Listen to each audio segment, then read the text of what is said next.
Each of us has our own unique background and story of how we became a part of Chiefs Kingdom. Our reach is far and wide with fans all over the world cheering on our Kansas City Chiefs. Everyone donning the red and gold has figuratively signed that mutual agreement and come together for one common purpose.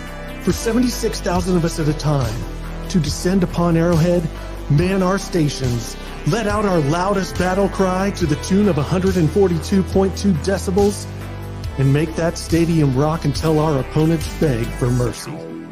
We are unrelenting in our pride for this city, these players, and this team. This is the show for the Allies, Arrowhead Allies.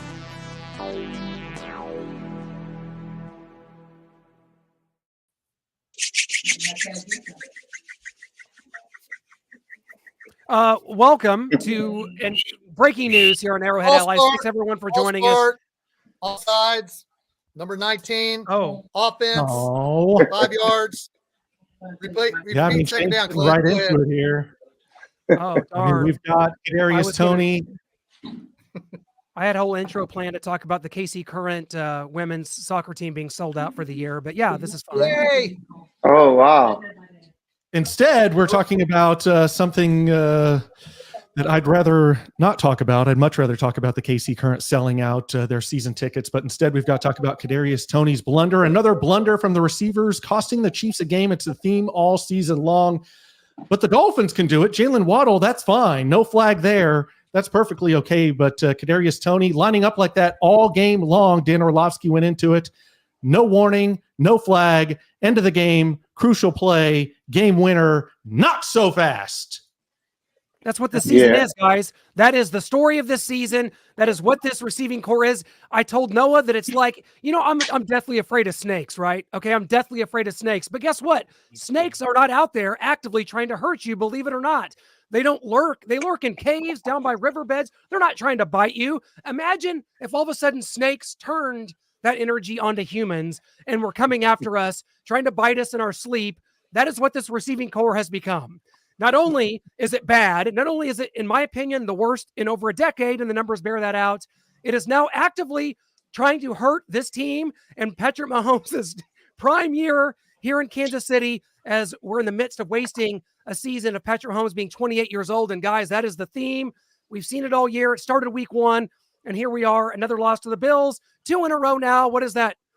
4 out of the last 6 losses here, and this is just where we're at, and we're going to have to try to pick up the pieces. Brian, you were there. Talk about the energy. Where are you at? We haven't seen you in a couple weeks. I wasn't there for that. I was not going to go to that game. Look, man, I don't care if the refs called it or not. I don't care if the refs gave a warning or not. I don't care about any of that. Bro, you are an NFL wide receiver. That means you're a professional football player. Emphasis on professional. This is elementary. This is pee-wee football. These are the rules that you're first taught when you're playing football, is to not cross the ball before it is being snapped. And you being an offensive guy, you being a receiver, you're in constant communication with the refs the entire game, because you're outside. You might be backing up so somebody else can get back on the line, so you can go in motion. You're on both sides of the LOS, so you're familiar with all the refs and all the checks and all this other stuff, and you've been doing this for years. This ain't your first time doing this. Emphasis on professional again. A professional wide receiver. The blame is squarely on Kadarius Toney here. Squarely on him. I don't care if it's the first time in 25,000 plays that Andy Reid has called that this is the first offensive offsides. I don't care. And I get it and I understand it. I understand why Patrick was mad. But this falls on Kadarius Toney. And this is a microcosm of what's been going on with this team, specifically the young wide receiver corps, the entire year. Mistake here, mistake there. And these mistakes, it's not really what they are. It's when they are. You get a red zone fumble. You get a red zone interception. You get offsides. You get a hold. You get at the most crucial times when when the offense is about to march in and score the ball.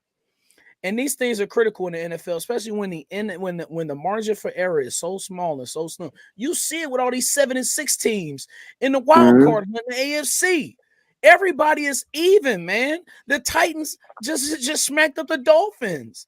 There's no room for these kind of crucial mistakes in these crucial times in these games, and that right there has been happening all season long.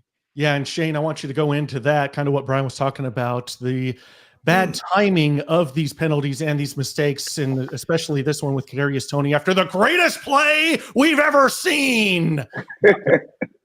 It's undisciplined. It's and it falls at the feet of the coaching staff. Now I know Eric Bieniemy, where are you? You know, talk about that. Would it happen with Eric Bieniemy? Probably not. But Eric Bieniemy had to go just because it was good for him to get out of Andy Reid's shadow. For Eric Bieniemy to eventually become a head coach in the National Football League, he had to go. Was sad to see him go, yes. But now it's Matt Nagy, and as I've said all season here on Arrowhead Allies, there is a problem with Matt Nagy as the offensive coordinator. I mean, it has to fall at the feet of him, but I think they're going to take it further up the coaching staff and go to the wide receiver coach, who everybody seemed to make fun of last month when he was doing radio interviews because of his voice. They felt that he was inexperienced, he was nervous, he shouldn't be a wide receiver coach. And if that's going to be the fall, if his neck is going to be on the chopping block, I understand, but I also think the talent, as Lance alluded to last week, and I agree with him, and I agree with you and Noah and Clint, because this talent is really bad. So it falls at the feet of the coaching staff, and it falls at the feet of Brett Veach. And if we're going to be blaming Matt Nagy, Brett Veach, we also have to blame Andy Reid. Now I know people might be saying, "Hold on, Shaggy. You can't blame the best head coach in Chiefs history. You can never blame Andy Reid. He's so good, and we just can never blame Andy Reid, you piece of crap." Now, seriously, Andy Reid has to hold these players accountable. Andy Reid has to hold these players accountable and do something about their faults, but he is not. Sky Moore's still out there running sprints, but not getting the ball thrown to him. And when he does, he's not in the right spot. We've talked about it. We've talked about it so much, but it's so glaring, and it's the only fault of this team that we have to talk about it moving forward. This falls at the feet of Brett Veach, Andy Reid, Matt Nagy, the players. It's unacceptable for these guys to keep making these crucial mistakes. I knew that we'd probably not be as good as last year without Juju, since they didn't get DeAndre Hopkins, but I didn't think it would be detrimental to wins and losses. Like Brian said, the margin for error is so slim because they keep making these crucial mistakes at the worst time. What do you think, Michael? Man, I just think for the Chiefs, Brian's going to know what I'm talking about. When you hear DTP, we usually think Ludacris and his crew, but for the Chiefs, it's drops, turnovers, and penalties. Like, it is killing this team every game, and there's an issue. And I was just looking over numbers for games last year, and since Rashee Rice has stepped up to be that number one guy at receiver, the numbers don't look too crazy different when it comes to the receiving room. When you look at when Juju was that guy last year, it's just the fact that they're turning the ball over more than they did last year. They're more penalized than they were with last year's team. And it's just terrible timing for when all of this stuff is happening. So the reason why it really sucks is because you see the AFC. Like we talked about the Dolphins, they just lost to the Titans. The Ravens don't scare me. Jacksonville is coming off suffering a defeat. Like, it's so wide open that if, like, I said it all the time, like, if the Chiefs can figure it out, they still have 4 more games and then the playoffs. if they can figure it out offensively, they are the scariest team in the AFC because the defense is playing good football. Maybe not as great as they were earlier in the year, but they're playing good football, and they have Patrick Mahomes. But Patrick Mahomes is some of the issue as well, like the turnover that he had. He's still missing some throws and missing some guys that it's like, who's going to take accountability? You know, like who is stepping to these guys and saying, hey, we have to figure this out quick. Luckily for them, the Bengals don't look like they have, looked the last couple years. Buffalo is going to have to try to claw to get into the playoffs, and they have some tough games where it looks like they might miss out, to where Chiefs can come in, by quieting all of the doubters, by winning these last 4 games, going to the playoffs 12-5. I can't remember who picked the Chiefs to go 12-5 before the season, but it's kind of like where you guys expected them to be. It's not looking the way that we want it to look, but the Chiefs still have time. People are acting like, a lot of Chiefs Kingdom are acting like the Chiefs are getting blown out, and they haven't had a loss like they had against the Titans a few years ago. In Tennessee, they haven't really had any embarrassing losses. It's just the littlest things. If they can fix those, the Chiefs will be all right. But it's about damn time they do it, because these tough losses, especially for the fans, drive us nuts. What do people want Clark Hunt to do? What? Excuse me? You got like what are we talking about? Like you have to let people do their job as an own. Y'all want Clark Hunt to be like Jerry Jones and interfere and mess up? What? Working for Jerry Jones this year. What like you have to first off, you got to let Andy Reid do his job. You have to let people. That's what you do when you're when you're a boss. You have to let people work and let them do what they do. You never want an owner interfering with stuff that's happening on the field during the season. That's like red alert. Like Clark Hunt didn't even say anything during the 2012 season. He's definitely not going to say nothing during this run. He did his talking after that season, that's for sure. And to me, guys, this is a bigger picture issue. And I asked this, and I got some, negative feedback. But to me, bigger picture, it feels like presently that the magic is gone from this team, from this organization. That doesn't mean forever. It doesn't mean that it can't return this season. It doesn't mean there's not still opportunities left. You guys talked about it. But I don't know that I'm going to feel better in 4 games. If the Chiefs go 4-0 and are 12-5 going into the playoffs, they're the 2 seed, let's say, after beating the Patriots, Raiders, no Joe Burrow Bengals, although Jake Browning's playing really well, and then the Justin Herbert-less Chargers.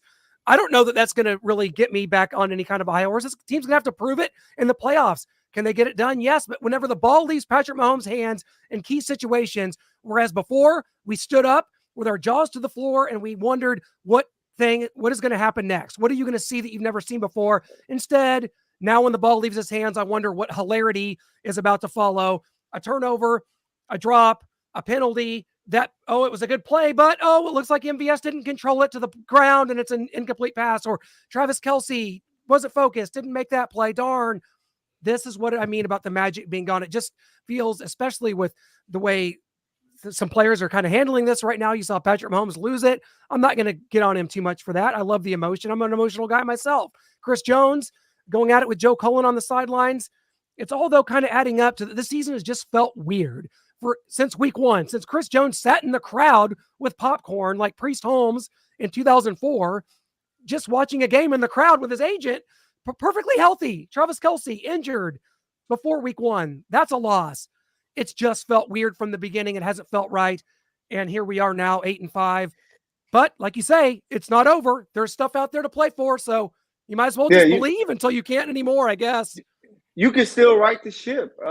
Earlier, after week 8, a lot of Niner fans was like, oh, man, we suck. Maybe Brock Purdy isn't that guy. They just lost 3 straight games. They just lost to the Bengals at home. And now look at the 49ers. Look like the best team. They have a lot of injuries, and we don't really. Yeah, but you just want to get hot, and this will be the perfect time to get hot. You want to beat up on the team you're supposed to beat on so that you can get some confidence rolling into the playoffs. And no matter what anybody says, if the Chiefs go 4-0 the rest of this way, they look better. They're doing things better. You don't want to face the Chiefs in the playoffs because they're the only team that's been there, that's made this, this thing happen. We're waiting for Chris Jones to explode. He hasn't been playing as great as he was last year. So he has a chance to pick it up. Like, for, all of us Chiefs fans, we're going to be in a little of a panic mode because, like I said, we are the Lakers now. And, whenever you watch the Lakers, anytime they go on any type of losing streak, everybody in LA is going crazy, saying that it's time for LeBron to retire, AD sucks, and things like that, because the expectations are so high that you want to win every game and everything that you can win. For the Chiefs, they're just feeling that right now, and, they just have to deal with it, but take advantage of these last 4 weeks, week by week, making things happen, because they were able to drive down the field against Buffalo. They were making things happen. Just the turnovers would kill you. Penalties would kill you. They give up early scores, and then the defense looks great again. So you're seeing some things that can be Super Bowl worthy and Super Bowl like. Then there's the bad things that you have to fix. So I'm not in too much of a panic. I just expect the Chiefs to finish the season strong, and then the playoffs come. It is 0-0, everybody's record, and the team that I'm going to be most confident in, especially in the AFC, will be the Kansas City Chiefs. Hey, Noah, can you pull that graphic back up with the seeding? Because I'm gonna explain why. Like, okay, the one seed is still to play. All right, can you pull the graphic up where that's the one? Thank you. All right, here we go. So here's why the one seed is still in play. First, Baltimore's the one seed. You think they're going to go on a 4-0 run on that? Jacksonville, San Francisco, Miami, and the Steelers? I think lost in the round. I think they're going 3-1. I can see 0-4 realistically right there. No. What you mean no? I mean no. Lost to the Rams at home. That stellar Baltimore defense that everybody thought the Rams chopped it up like they was at the hibachi grill. It took them a miracle overtime, Tamarick Vanover-esque punt return to seal the deal for the Ravens. So I'm not Jaguars Joe Flacco. So let's see. All right, so we got Miami coming up. Come on, man. You think they're going 4-0 too? I actually told Clint this. I think Miami's done. Whoa. Because of the injuries on the offensive line. I know I've been talking about them, but Tua has to have everyone healthy, everything perfect for him to succeed. It's not right now. They just lost their center for the year. Miami's cooked. It's over. Man, the Jets could make it funky this week. They really could for them. Not talking about the other three teams right there. So look, man, the one seed is very much still in play. I don't know why people are panicking about it. And here's my other thought that I said on the Blitz today. I don't give a damn about the one seed. The only reason that I have a smidget of care for it, and it's probably the most crucial part, is that bye week. That's the most crucial part. Other than that, though, I would love to see Patrick Mahomes go on the road in the playoffs. I would not. I would. Why not? That's when he plays his best. I bet you Patrick Mahomes has a better record on the road than he does at Arrowhead. Well, I talked about that a lot last year. You're not wrong about that. I just. This team can straight lose years. anyone, so I would rather not play 3 games. I'd rather only play 2. So that's it, Noah. Because you can lose to any of them. You could lose to the Texans. You could lose to the Broncos. You could lose to any. Yeah. But think about Magic is gone. But I say, if you guys have ever seen one of the old yearbooks in 1995, the Raiders went 7-9, and it would be a team on the brink. This is. The thrill is gone. The thrill is gone away. The story of the 2023 Kansas City Chiefs. I'm sorry. Don't jump off the deep end, fellas. Come on, the league is so fascinating. I didn't say the season's over. I just said the thrill. The thrill of this offense. The thrill is gone. Well, this makes it even more thrilling. Wow. Depending on who you ask. But no, like the league is so fascinating this year, fellas. Yeah. By that you mean way down and very strange. Every quarterback out. It's muddy. Mahomes was MVP. We were running rough. We're only talking about the Chiefs having a chance for the one seed because all these other teams, as quarterbacks, are on the sidelines with their legs in casts. That's the only reason we're going. Calm down, everyone. The one seed's still out there because we're 8-5 and everybody else is hurt or underperforming or has a tough schedule. The Chiefs themselves have done nothing to put themselves into this position, and the thrill is damn gone. So you acting like mean the to Chiefs tell are me? Go ahead, Michael. Go ahead. no, we're acting like the Chiefs are 5-8, and we're hoping for Right. a big turnaround so that they can get to 9-8 and maybe sneak in the playoffs. The Chiefs are 8-5 and they're losing If you were games 5-8, by I'd be rooting to lose all the games. Andy but Reid's only they're- lost more than 5 games once in his career here in Kansas City, one time in 2014. they're losing game by like situations, like fluke situations, you could almost say, drop passes, a penalty that the refs It's what this haven't team really, is, you guys.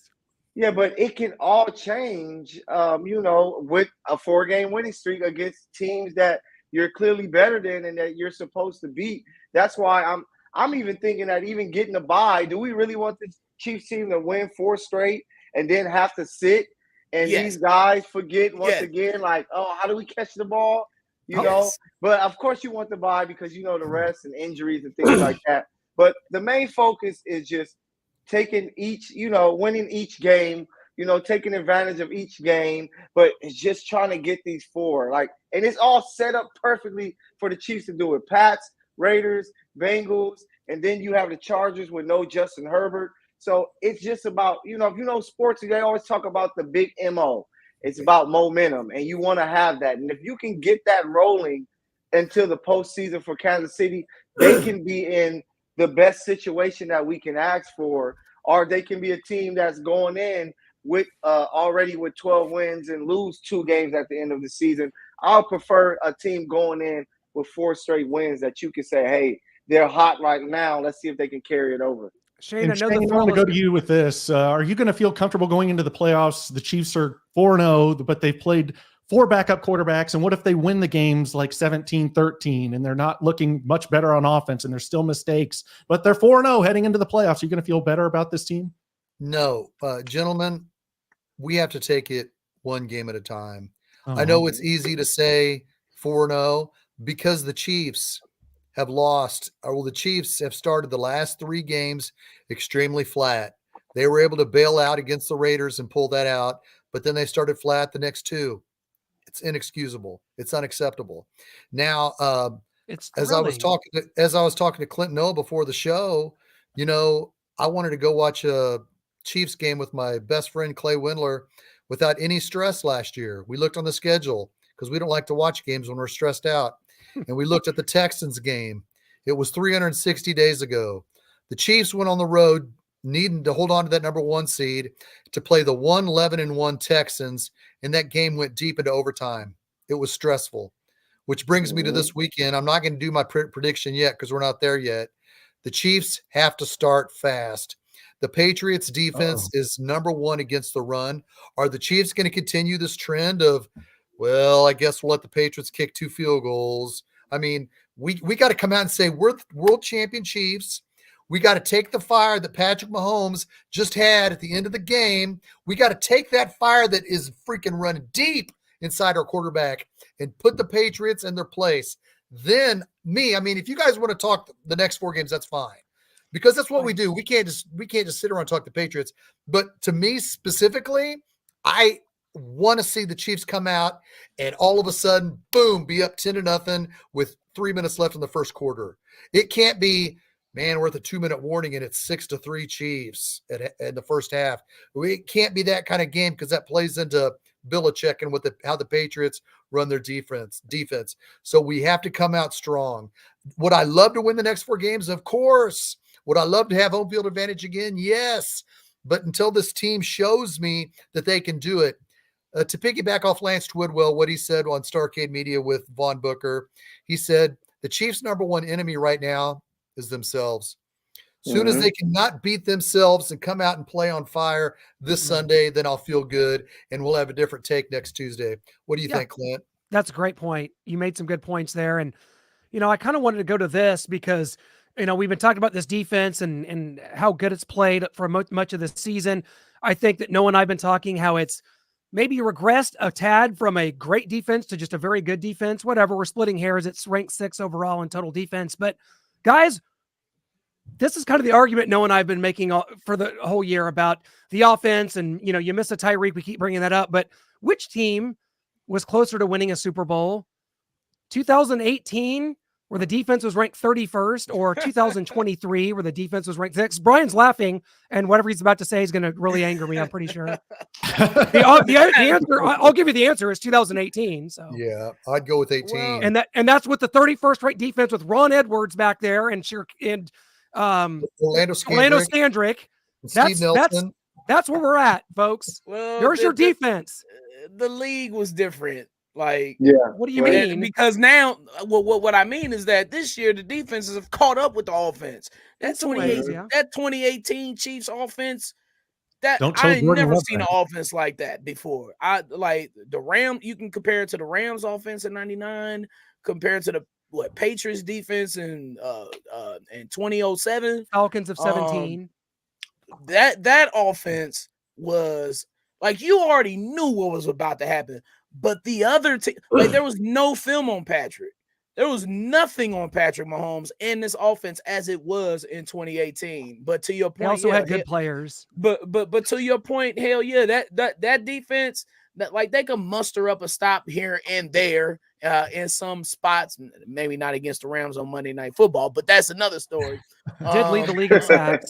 But that, man, look, that offense was just that special that year that it carried that 31st ranked defense all the way to the brink of pushing Tom Brady out of the Super Bowl run in the AFC Championship game. Right. So we think that team was closer to winning a Super Bowl. Oh, then? definitely. But of course, I believe it's the 2018 because the offense is just so crazy. But the only difference that year, you had Tom Brady and the Patriots, who you were like, damn, like this team is there, and you have to fear them always because of who they are, and somehow they seem to get the calls to go their way.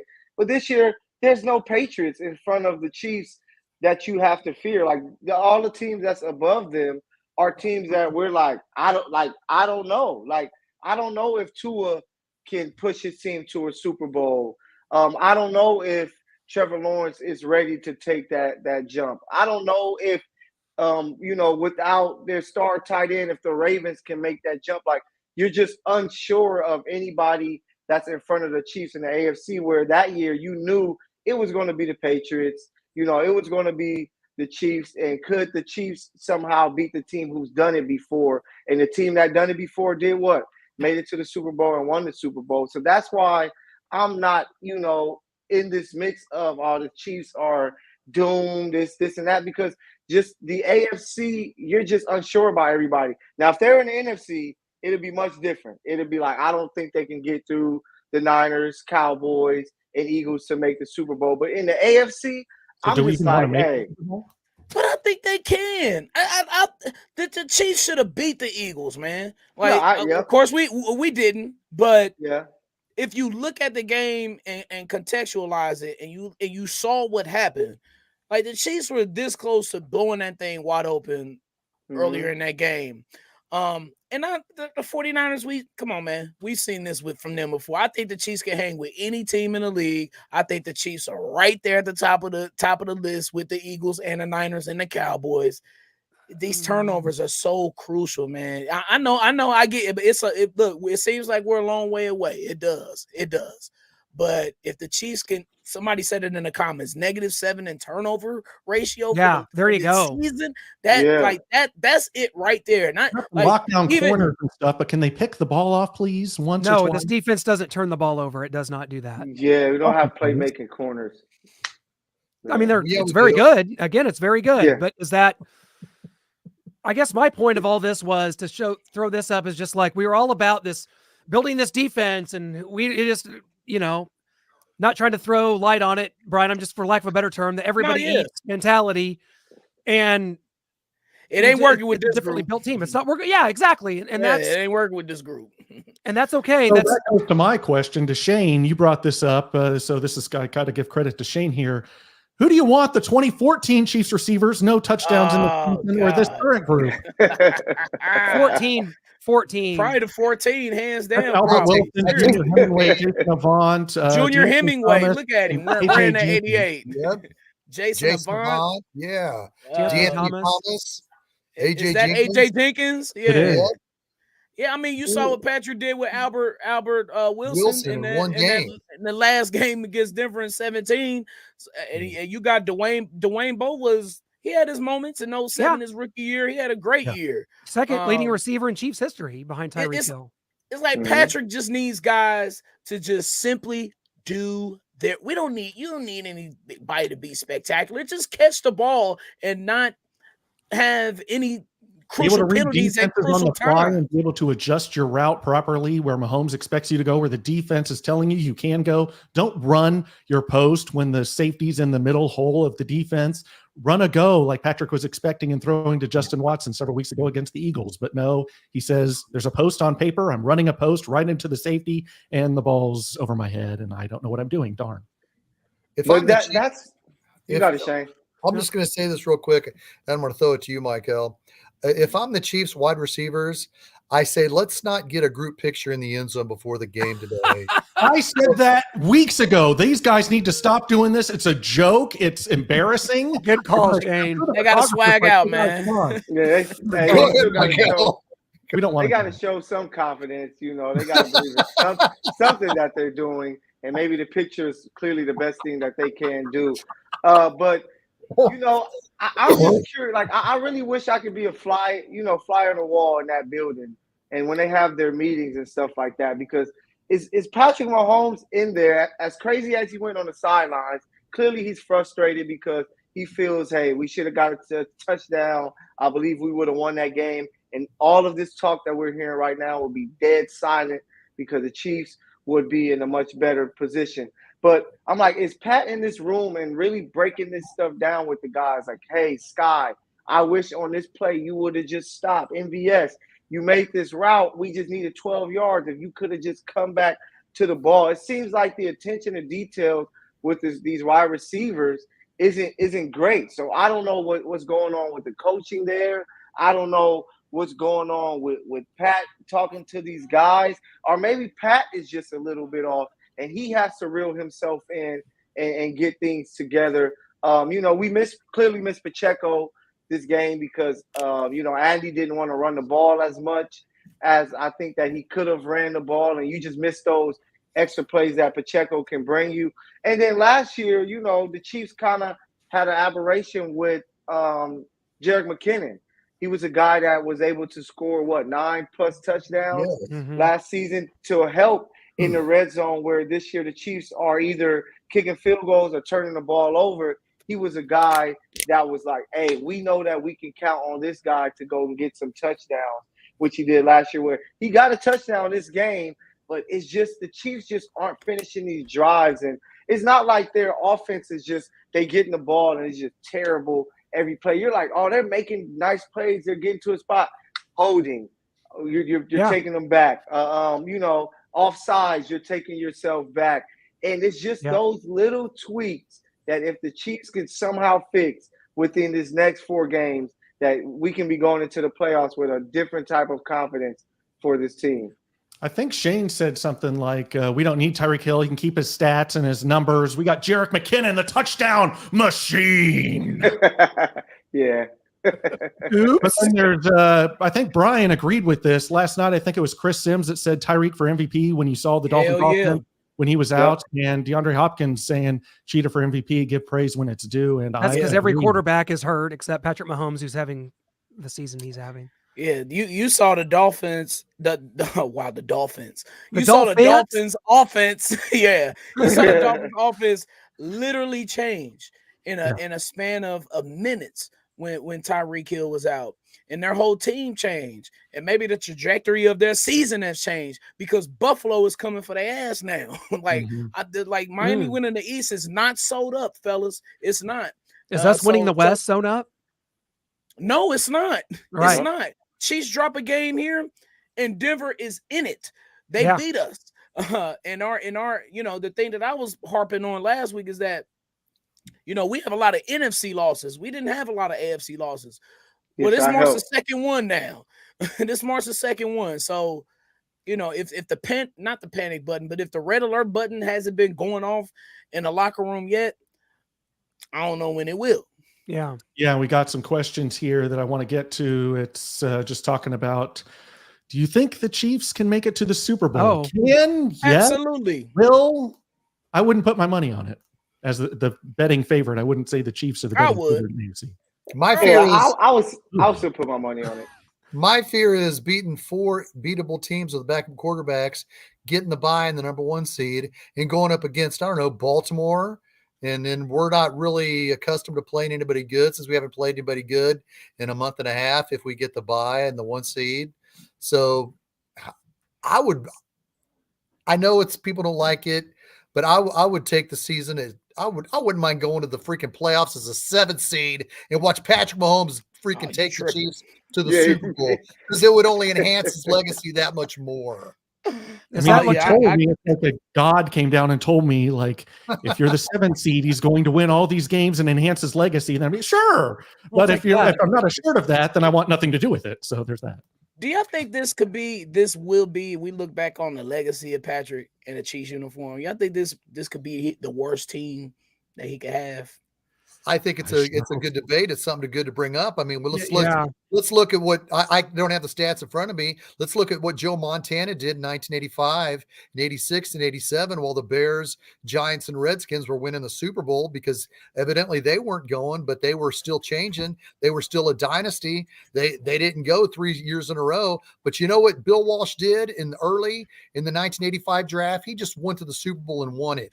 It's spring of 1985. He traded way up into the first round to get a wide receiver from a small school who is by the name of Jerry Rice. But Jerry Rice, he didn't take him to the Super Bowl his first 3 years in the league, but they eventually became that dynasty, and they were the number 1 seed in the NFC 4 straight years in a row. But to the point, of Patrick Mahomes' legacy, this could be a year where it's not as promising, but it's not going to tarnish who he is, because I firmly believe Brett Veach is going to feel the hot seat and freaking reevaluate it and do what Bill Walsh did and do whatever he can to get some good wide receivers in this room. Good point, Shane. Go ahead. Now, question for you guys. Do you think I'm trying to take us back to the feeling, November 10th, 2019, right? The Chiefs are just coming off of a loss to the Titans, 35-32. They're 6-4. That feeling that we felt then, we feel worse about the team than we felt about that time then, because that year the Chiefs ended the season. They won all of their final games. They won the Super Bowl. Are we in a worse place than we were then a few years ago? It's a good question, Michael. It's close. I mean, that team, Patrick Mahomes had missed 2 games with an injury, and there had been a bye week in there. We lost a completely heartbreaking game to the Titans that day, and a day that Mahomes threw for almost 400 yards, I believe. And it did seem like it just wasn't going to be meant to be for that season, for sure. So I can compare the seasons. I think it's very similar. Except for in that year, you had to go play the Patriots, I think, the next week, which we do again this week. It's just, it's not quite the Patriots that we had to go through to get that 2 seed. And that's what you were searching for last, in that season in 19, was to get the 2 seed. And then, which we got thanks to the Dolphins beating the Patriots in week 17, and kind of on and on. It just felt kind of like destiny. So yeah, there's things that could happen. You're right, Michael, when you say there's 4 games and we're going to be watching it, there's going to be moving and shaking. There's going to be crazy things happen. There's going to be upsets. We're going to be looking around, and I hope it matters. I hope that we do look at it and go, man, if the Dolphins just lose this game, as of this week, we're the 2 seed. It's still out there. I hope we're not going, oh, well, we just lost to the Jake Browning-led Bengals at home, 19-16, and now we need to win our last 2 games just to make the playoffs, or to win the division, rather. There's so much that could happen here, and it could go. You're right. It could kind of go either way. Noah, what do you think about that? That's a good. I want to hear your thoughts on the comparison of 19 to now. I mean, I think this is by far and away the worst team, because they're actively just crushing themselves with these devastating penalties and mistakes and turnovers and drop balls and the bad vibes and feelings that comes from that, whether these guys are like internally like blaming each other, or maybe not outward, maybe not pointing fingers in the locker room, but going home at night and just like, let MVS run the right route. Where is he going? I don't have any clue where these guys are going to be. They're supposed to read a defense a certain way. I'm reading it. They can't read it. They're not reading it. I keep telling them we're in week 15 and people expect us to just catch fire and this thing to click. It's been 14 weeks and it hasn't happened. Damn it. Well, these guys get on the same page with me. And so I think just the vibes, maybe internally, because I don't think Mahomes is going to say that out loud. He may challenge the guys, talk to them in a leadership way in the locker room and in the film room, but he's not going to point fingers or start any of that unless it's at a referee. But I think we're definitely in a worse spot, and hopefully we can figure something out in these last 4 weeks. I don't really expect it. I think maybe we can win all 4, but to figure things out and things to be clicking and firing on all cylinders, I just don't see it right now. Because even when I looked at, like 2021, it was a similar situation. The Chiefs were 3-4, just got smacked up by the Titans, and they still found a way to make a run to the AFC Championship, which they did lose to the Bengals with Tyreek Hill. But it's just about, getting into a groove and getting some wins together. And that's why I just think that if the Chiefs can take care, they can't control what anybody else is doing in the league. If the Ravens win out, the Chiefs just want to go into the playoffs with some some momentum.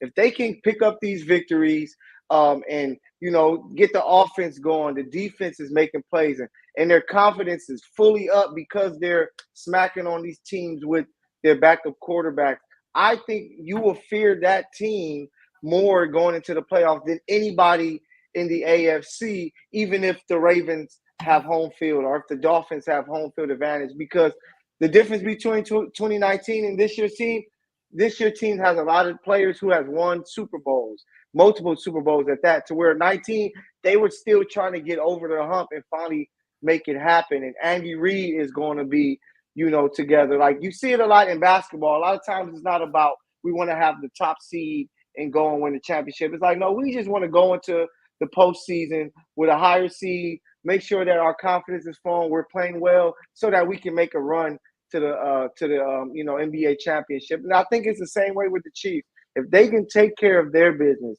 whether they're the 1 seed or the 2 seed, because I believe if they go undefeated the rest of this way, they're going to be either 1 or 2 in the AFC. You're just going to have that confidence flowing.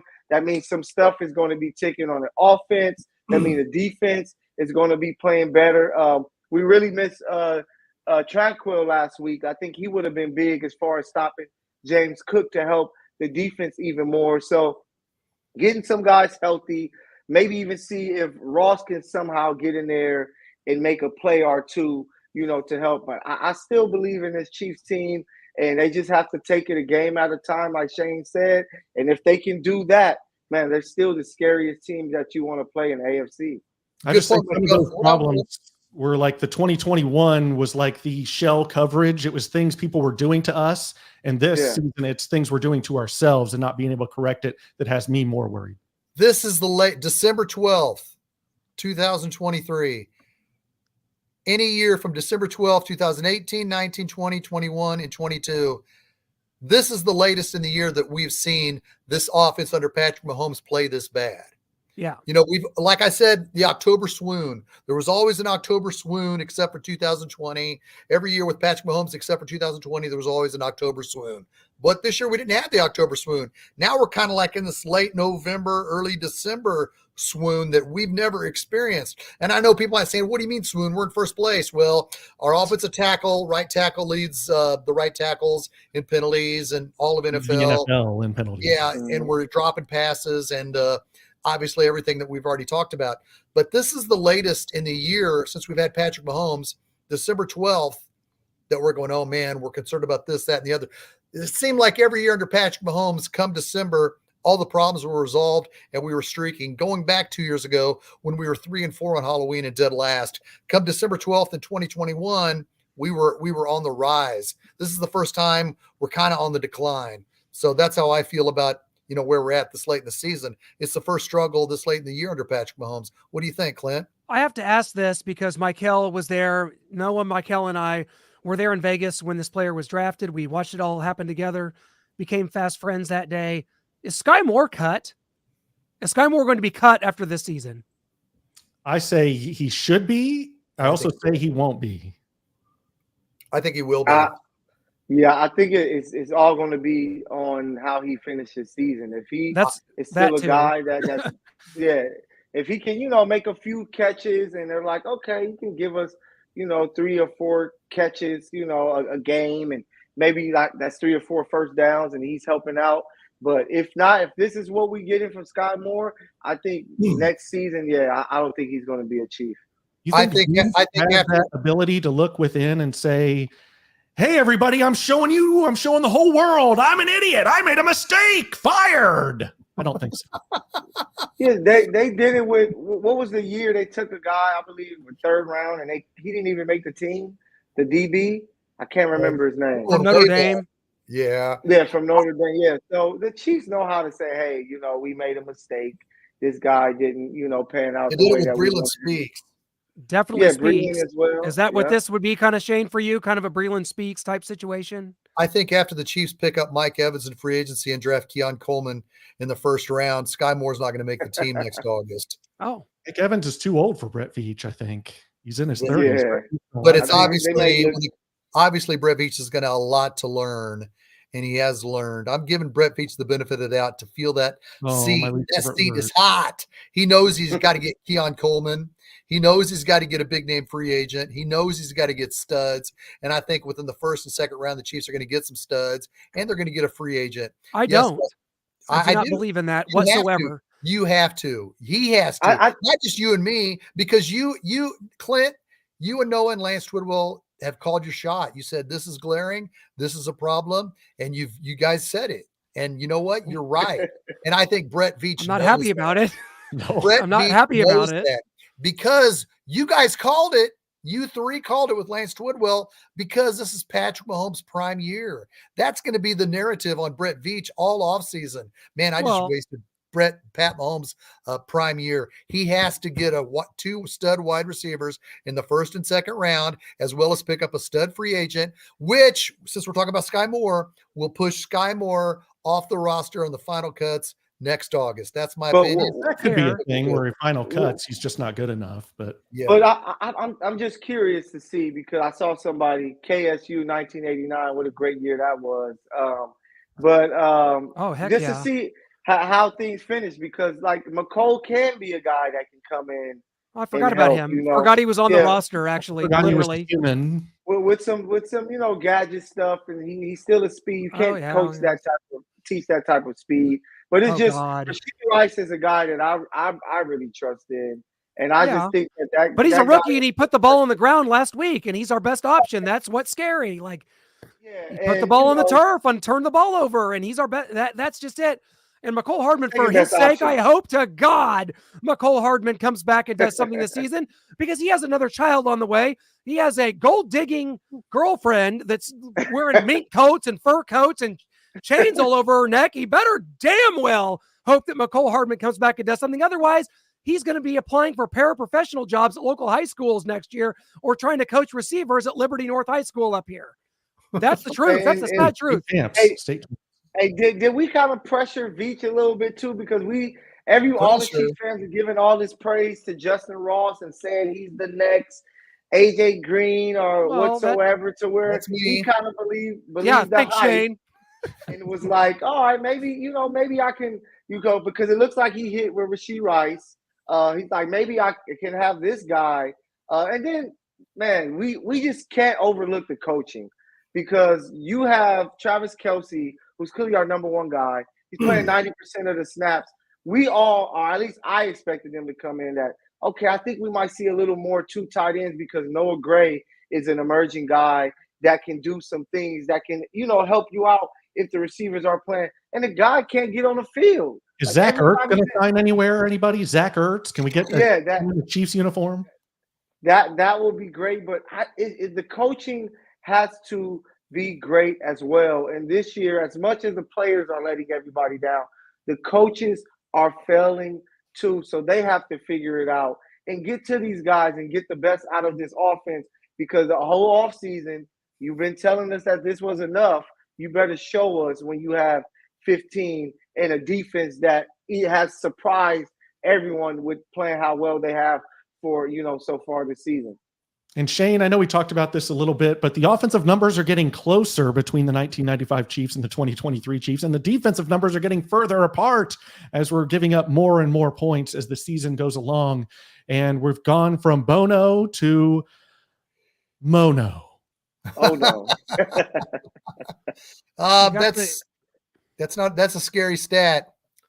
That's a scary stat. But like I said, and like we all know, I attribute it to the penalties, losing the turnover battle, and dropping footballs. And with the defense, the defense, I mean, they were playing great for a long time, but now you look at them and they're really good. They still only held the Bills' defense offense to 6 points the final second half of the game after being down 14-0. But a lot of that I attribute also to the offense being so flat 3 straight games in a row.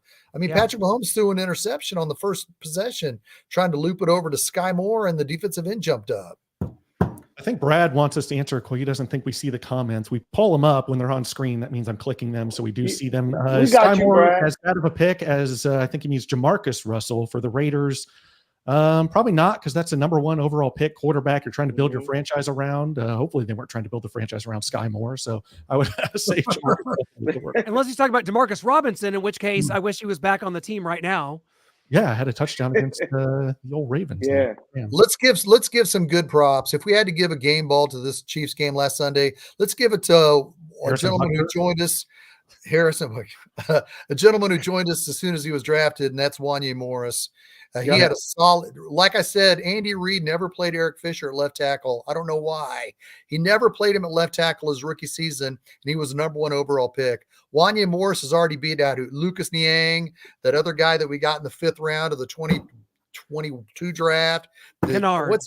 Kennard. I mean, Wanya Morris has came out of nowhere, and if you look at the touchdown run to Jerick McKinnon kind of stuttered, stepped, followed his block, and Wanya Morris had that defensive end stood up, and Jerick McKinnon just kind of stood in behind him. I'm sure you guys all seen that on the All-22 footage. So if there's a game ball for last Sunday showing promise, I'm going to give it to Wanya Morris. Former Arrowhead Ally, an honorary Arrowhead Ally, Wanya Morris, who was on this show back after being drafted here this past summer. That is what correct. Do you think, Michael? At least we'll have to draft one. Think, I feel, we're going to see once again how he finishes the season, but I think that he can be the guy at left tackle, and that's the Chiefs slightly getting better because Donovan Smith was kind of struggling as of late. So it's truly a week by week process because, the Chiefs still have a chance to win this. My game ball will go to L'Jarius Sneed, the job that he did once again against a top receiver, which we have that, to our advantage. So I'm going to wait before I panic too much. Of course, as a Chiefs fan, I want us to win every game, every year, never lose. I want us to look like the Lady UConn basketball team where they win every game years straight. The John Wooden Bruins. Yeah, John Wooden and his team. But I just understand that this is football, and the league is so many great players, so much great talent that the smallest of mistakes can lead to a loss. Because right now we can easily be talking about the Chiefs like nearly undefeated if they made 1 or 2 plays extra per game, to where if you can fix that, you become a championship team, a team that wins the Super Bowl. And you have time to do that until you are eliminated from the playoffs or eliminated from playoff contention. And until then, I believe in Andy Reid. I trust in Chris Jones in the defense, and I trust in Patrick Mahomes until we don't see any of that.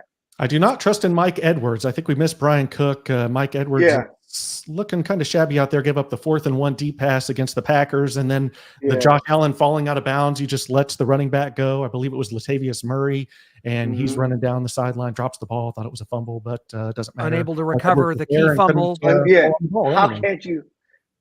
There's that. Well, guys, I think it's time. I think it's time to go to our predictions. Did Brian? Brian's been gone for like 25 minutes. His prediction is it's the NFL and the Chiefs will win 10-6, and he'll think it's thrilling. That's his prediction for today. He just bounced out. He didn't even say goodbye. I don't blame him. I mean, man, I talk about the thrill is gone, the magic is gone. Maybe it's gone here on Arrowhead Allies. We got to try to rekindle it here. Never. And I'll tell you this much: Sunday noon, not Monday Night Football, Sunday at noon at Gillette Stadium, a place Noah and I have sat in there and watched a playoff game. We sat in there like bumps on a log saying, maybe if Tom Brady just drops a ball on this cold, wet field, the Chiefs will have a chance to win this game in 2016 in January. Oh. Well, it didn't happen, and the Chiefs lost that game. The Chiefs are going back to Gillette for the first time here now in a couple years since they did in 2019. We referenced that game earlier. The Chiefs are going to go win this game. It's going to be frustrating. It's not going to be pretty. And the Chiefs are going to come out. The Chiefs are going to score 23 points, and they're going to win it 23-17. And the Patriots are going to have the ball with a chance to win the game with a late touchdown. And Bailey Zappi is going to throw an interception to Trent McDuffie, and that's going to end the game. The Chiefs are going to be 9-5 after this game and still the 3rd seed in the AFC playoffs. Next. Man, the Chiefs scoring 23 points. The defense giving up 17 points to Bailey Zappi. The defense, Trent McDuffie getting an interception. Like, that is going to be an exciting game, and I'm on board. This is the Super Bowl team if that happens. Hey, we said that about the Jets. 17, and they had like 24. So, yeah, I mean, it can happen. You know. So who's next? Somebody, any damn buddy. I'll knock it out, man. There we go. I believe the Chiefs are going to bounce back. They're playing against a team that they're clearly better than. They're losing very close games to very talented teams, you know. And, you know, you lose to Josh Allen. It's Josh Allen. He can find a way to make things happen. And, you know, the Chiefs thought they won the game, but the ref decided to say, hey, he lined up that way 5 times. Let's wait until this one when we saw one of the greatest plays ever to throw the flag. And, you know, I heard the Chiefs, but I think they win 27-10. I believe that the offense is going to do their thing. Yeah, because they seem to – last time they played the Raiders, they scored big against the Bears earlier in the year. So they're going to find a way to score points, you know, cause some turnovers. Belichick is like, hey, we shouldn't have – the Patriots won last week, am I right? You're right, at Pittsburgh. They only have 10 days to get ready. So they're like, what are we doing? I'm trying to get one of these top quarterbacks. We can't mess that up fully. So the Chiefs are going to take care of business, 27-10, KC over New England. I'll go. The Chiefs are going to come out on the opening drive, and they're going to kick a field goal. Then the Patriots are going to come down the field, and they're going to kick a field goal.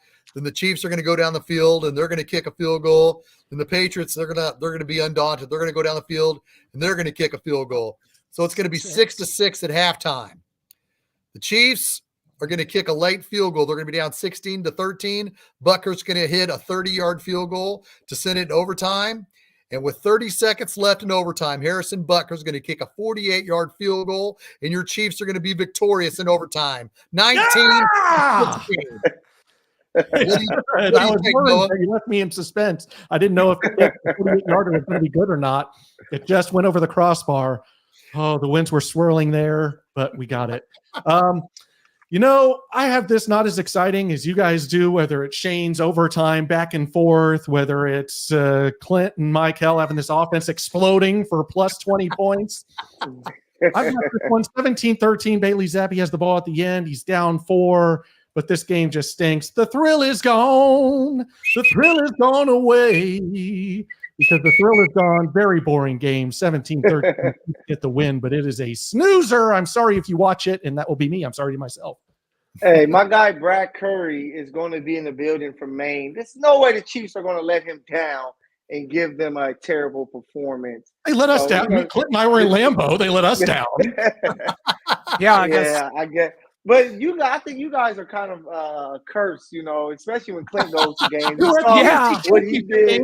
Send your Chiefs to face the Eagles in Phoenix, Arizona. We were at the AFC Championship game, but yeah, let's rewind back to Super Bowl 55, back to me at Indy last year, back to Lambeau this year. And it's funny because the Chiefs just don't lose many games, especially in the regular season.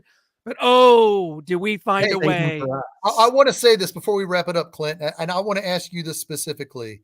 You knew when you walked out of the Buccaneers Stadium when they lost the Super Bowl, because you've said it more than once, that there's going to be a knee-jerk overreaction to fix the offensive line, and that's what has happened. With that being said, why don't you feel that there will be the same knee-jerk reaction at wide receiver going into next year? Because I want it. Yeah, because it only almost as a defense mechanism, because I'm on board with it. Shane, everything you're saying, yes. I like some receivers late in that round. Matt Millen just did a mock draft that had 8 receivers going in the first round. We know Marvin Harrison Jr. is going the first, and he just actually has confirmed as of this morning that he's playing in the Cotton Bowl against Mizzou, which Noah and I will be at here in a couple weeks. That's right. along with most of the Ohio State draft picks. But I got guys that I like. I like Xavier Leggett. I saw him play this year out of South Carolina. There's guys, but I'm just saying with the draft position that we're going to have, which is probably somewhere between 24 and hopefully 32, probably not. Probably somewhere between 24 and 29, let's say. So you don't think it'll be a knee-jerk reaction to get wide receivers? I think it can, and I think it will. I think it's going to be a tall task to turn this over in a way that's going to be immediately satisfying. Like, what are you going to do? Oh, we got Chris Jones. What are we going to do there? What are you going to do with Willie Gay? What are you going to do with L'Jarius Sneed? What are we doing with these players that are free agents? Tommy Towns is a free agent. There's a laundry list. And what are you going to do? Are you just cutting bait with, MVS is a big cap hit this year. That's an easy one. See ya, MVS.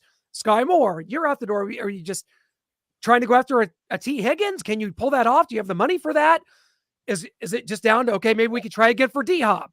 Adam Thielen's 34 years old. Can you try that? Like, I don't know what this is going to be. We shouldn't be talking about the draft. There's a lot of seasons to go. The Chiefs still have Shane, that's true. He's right. That's like a Shane. That's my fault. That's a Shaneism. Week by week, and it starts with Sunday. Go and get this dub, KC. And I believe that run is going to happen to bring us back on the bandwagon, baby. We got 3 months. We got 3 months until the free agent freakout show. I'm sorry. And we are desperately out of time. Go!